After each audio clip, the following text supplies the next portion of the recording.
Terima kasih sudah mau nonton video ini, tapi jangan lupa teman-teman klik tombol subscribe karena subscribe itu gratis. Dengan subscribe kamu dukung channel ini terus untuk upload video setiap hari. Terima kasih. Assalamualaikum warahmatullahi wabarakatuh. Selamat datang di Kisah Sirat Nabawi Channel. Selamat datang kepada para pecinta sholawat. Di video kali ini kita akan menceritakan tentang belajar dari Taus bin Kaisar, seorang ulama yang tak mempan disogok. Keteguhan Taus bin Kaisar dalam menjaga kesucian iman dan ilmu patut menjadi teladan bagi setiap umat Islam, terutama para alim, ulama yang dekat dengan penguasa. Seperti dikisahkan dalam buku, mereka adalah tabi'in. Taus disebut sebagai sosok yang mantap dalam iman, kejujuran kata-kata, kezuhudan terhadap dunia, dan keberanian dalam menyerukan kalimat yang benar kendati harus ditebus dengan harga yang mahal. Bagaimana tidak, mesti berkali-kali penguasa setingkat gubernur memberikan hadiah demi mengurangi kritikan tajam Taus terhadap lingkaran kekuasaan. Taus bin Kaisar tidak segan menolak dan mengembalikannya hadiah tersebut secara langsung. Dia tetap menyampaikan apa yang memang harus disampaikan, seperti sebuah nasihat dan ilmu yang juga pernah dia terima dari sahabat-sahabat Rasulullah SAW. Taus bin Kaisar memiliki pendapat bahwa kebaikan secara total dapat terwujud bila dimulai dari penguasa. Untuk itu, dia tidak segan ketika menyampaikan nasihatnya atau dakwahnya, selalu menyampaikan sesuai apa yang disampaikan Rasulullah SAW dan Al-Quran. Karena bila baik pemimpinnya, akan baik pula umatnya. Bila rusak pemimpinnya, rusak pula rakyatnya. Begitulah sekilas tentang Zakwan bin Kaisar yang mendapat julukan Taus atau burung merak karena dia laksana Taus bagi para fuqaha dan pemuka pada masanya. Taus bin Kaisar adalah penduduk Yaman. Gubernur negerinya saat itu adalah Muhammad bin Yusuf As-Sakafi, saudara dari Hajjaj bin Yusuf yang juga berpengaruh di Makkah. Hajjaj menempatkan saudaranya itu sebagai wali setelah kekuasaannya menguat dan pamornya melejit, terutama sejak ia mampu membendung gerakan Abdullah bin Zubair. Muhammad bin Yusuf mewarisi banyak sifat jahat saudaranya, Hajjaj bin Yusuf. Namun tak sedikit pun kebaikan Hajjaj yang diambilnya. Pada musim dingin, kebanyakan penduduk Yaman memilih diam, tidak protes atas kondisi yang menyulitkan akibat kerakusan sang penguasa. Namun, Taus bin Kaisar dan Wahab bin Munabbih mendatangi Muhammad bin Yusuf. Setelah duduk di hadapan wali itu, Taus bin Kaisar memberikan nasihat panjang lebar berupa anjuran dan juga ancaman. Sementara itu, orang-orang duduk di depan amirnya dan tercengang melihat keberanian Taus memberikan nasihat kepada orang yang kekuasaannya sedang di atas angin. Melihat ketangkasan Taus bin Kaisar dalam menyampaikan nasihat, Muhammad bin Yusuf yang kala itu baru beberapa tahun menjabat sebagai gubernur hanya tersenyum. Namun penguasa itu menghiraukan nasihat Taus bin Kaisar untuk memperbaiki pribadinya. Dengan santai, Muhammad bin Yusuf berbisik kepada pengawalnya yang sedang memperhatikan Taus bin Kaisar berceramah di depan pusat pemerintahannya. Ambilkan seperangkat pakaian berwarna hijau yang mahal, lalu letakkan di bahu Abdurrahman Zakwan bin Kaisar.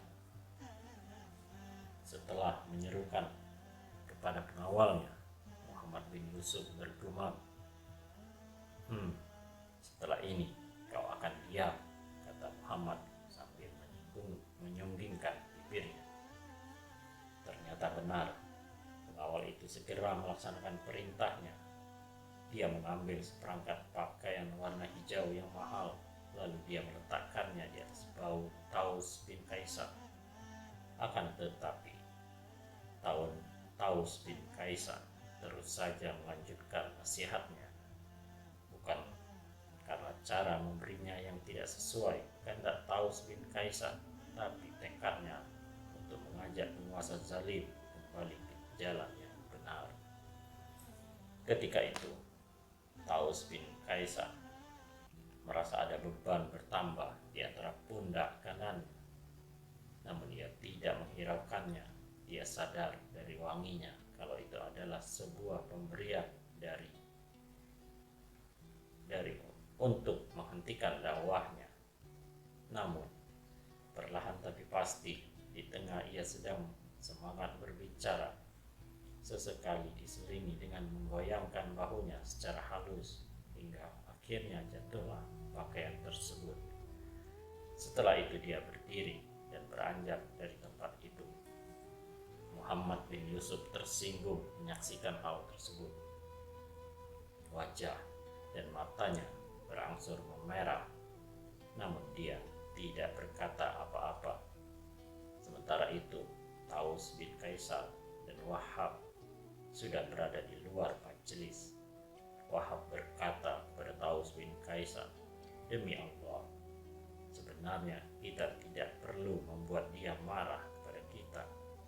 Apa salahnya bila Anda menerima pakaian tadi, kemudian Anda jual, dan hasilnya disedekahkan kepada fakir miskin?" Taus bin Kaisar berkata, "Apa yang Anda katakan memang benar.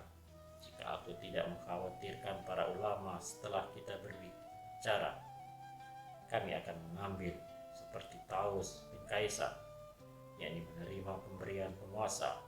Akan tetapi mereka tidak melakukan seperti yang Anda ucapkan, yakni menjual dan menyedekahkannya kepada fakir miskin." Upaya Muhammad bin Yusuf menjatuhkan kehormatan Taus bin Kaisar dengan menyogoknya melalui barang-barang mewah tetap dilanjutkan. Meski usaha pertamanya gagal, Muhammad bin Yusuf yang sedang berada pada kekuasaan itu tidak patah arang. Kali ini, seakan Muhammad bin Yusuf ingin pemberiannya dengan barang yang 1000 kali lipat lebih mahal daripada yang diterimanya ketika itu. Yang diibaratkan pemberian kali ini sebagai pembalasan karena Taus bin Kaisar telah menolak pemberian pertamanya. Setelah beberapa hari setelah itu, Muhammad bin Yusuf menyiapkan perbendaharaan hartanya, lalu mengutus seorang kepercayaannya membawa satu pundi-pundi berisi 700 dinar emas. Lalu dia berkata, "Berikan bingkisan ini kepada Taus." Karena pemberian pertamanya telah gagal, Muhammad bin Yusuf meminta agar pemberiannya tidak sampai balik lagi. Harus diusahakan supaya dia menerimanya, pintanya. Si penguasa pun tak segan akan memberikan hadiah kepada pengawalnya jika berhasil membujuk Taus untuk menerima pemberian sang penguasa. "Bila engkau berhasil, aku sediakan untukmu hadiah yang berharga," kata Muhammad bin Yusuf lagi.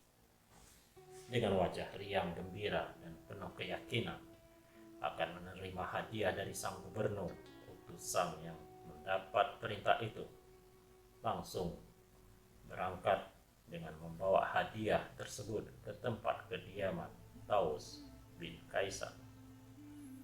Kala itu, di sebuah desa dekat San'a yang disebut dengan Al-Janat, tempat tinggal Taus bin Kaisar, ia sedang bersama teman-teman seperjuangannya berbincang ringan.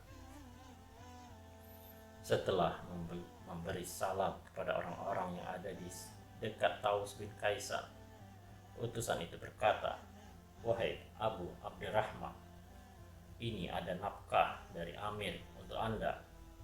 "Maaf, saya tidak memerlukan itu," jawab Taus bin Kaisar dengan lembut, tapi sambil melihat apa yang disodorkan utusan gubernur itu.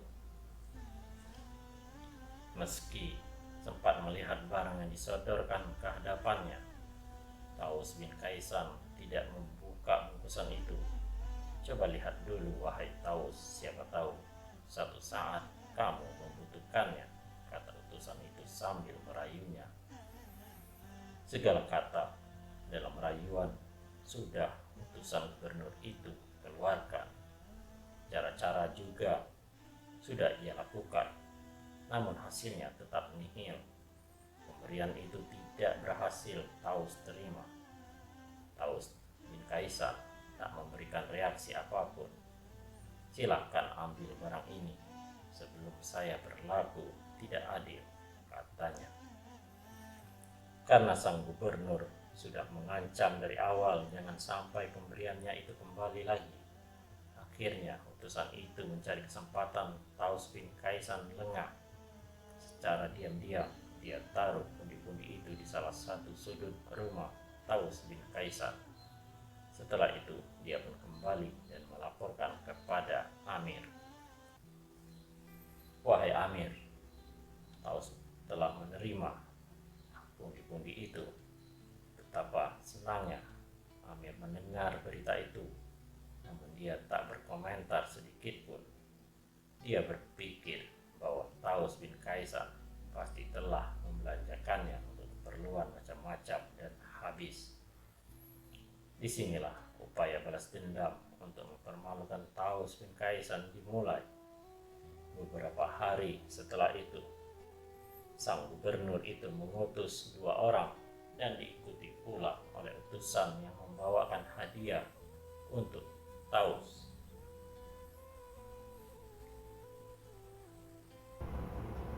Tujuannya adalah mengambil kembali hadiah yang tempo hari diberikan kepada Taus bin Kaisar.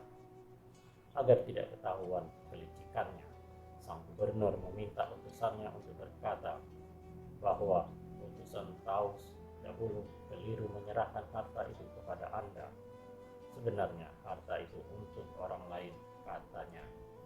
Untuk itu sekarang kami datang untuk menariknya kembali dan menyampaikannya kepada orang yang benar, kata pengawal itu kepada Taus bin Kaisar. Meski tidak tahu bahwa pertanyaan itu adalah jebakan untuk menjatuhkan martabatnya, Taus bin Kaisar menjawab dengan tenang dan apa adanya, "Aku tidak menerima apa-apa dari Amir. Apanya yang harus aku kembalikan?"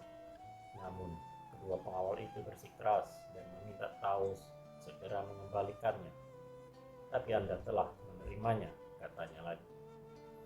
Taus bin Kaisar menoleh kepada utusan gubernur dan bertanya, "Benarkah aku telah menerima sesuatu darimu?" Utusan itu gemetar karena takut, lalu menjawab, "Tidak, tapi saya menaruh uang itu di lubang dinding tanpa sepengetahuan Anda," katanya. Taus berkata, "Coba lihatlah tempat tersebut." Kedua pengawal itu memeriksa tempat yang dimaksud dan ternyata mereka mendapatkan pundi-pundi berisi uang itu masih utuh seperti semula. Keduanya harus menyibak sarang laba-laba untuk mengambilnya, lalu dikembalikanlah uang itu kepada gubernur.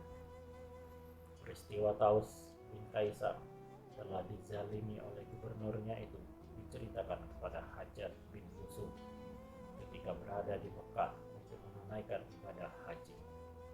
Hajjaj yang juga saudara dari sang gubernur yang memiliki pengaruh besar di wilayah Baitullah itu bertanya-tanya tentang perkara manasik haji yang belum diketahui oleh Hajjaj. Namun ketika sedang asik berbincang, Hajjaj mendengar suara seseorang bertalbiyah atau membaca doa talbiyah di samping Baitullah dengan suara keras dan memiliki gema yang menggetarkan Karena suara lirih itu, Hajar berkata, "Bawalah orang itu kemari." Orang itu pun dibawa masuk, kemudian ditanya, "Dari golongan manakah engkau?" Dia menjawab, "Saya adalah satu di antara kaum muslimin." Hajar berkata, "Bukan itu yang aku tanyakan. Saya bertanya dari negeri mana engkau berasal." Dia menjawab, "Saya penduduk Yaman." Hajar berkata, "Bagaimana keadaan gubernurku yang di sana?" yakni saudara Hajar. Dia menjawab, "Waktu saya pergi, beliau dalam keadaan gemuk, kuat, dan segar bugar." Mendengarkan jawaban yang bukan diharapkannya, Hajar berkata lagi, "Bukan itu yang aku maksud." Dengan nada sedikit kesal, Hajar bertanya balik, "Lalu, dalam hal apa yang ingin Anda ketahui tentang gubernur saya di sana?" Hajar dengan lembut kembali bertanya lagi, "Bagaimana perlakuannya terhadap kalian?" Dia menjawab, "Waktu saya pergi, beliau adalah seorang yang zalim dan jahat, taat kepada makhluk, dan membangkang terhadap sang Khalik." Wajah Hajar merah padam karena malu mendengar perkataan orang tersebut. Lalu dia berkata, "Bagaimana engkau bisa mengatakan demikian, sedangkan engkau tahu kedudukan dia di sisiku, dia ini saudaranya?" Dia menjawab, "Apakah Anda mengira bahwa kedudukan dia di sisi Anda lebih mulia daripada kedudukan saya di sisi Allah Subhanahu wa Ta'ala? Sedangkan saya bertamu di rumahnya sebagai haji. Saya beriman kepada Nabi Muhammad SAW, dan saya melaksanakan agama Nabi Muhammad SAW. Dan Hajar bin Yusuf pun bungkam, tak mampu bicara apa-apa." Demikianlah sepenggal kisah dari seorang waliullah. Semoga ada hikmahnya dan manfaat yang bisa diambil dari kisah ini. Wallahu a'lam.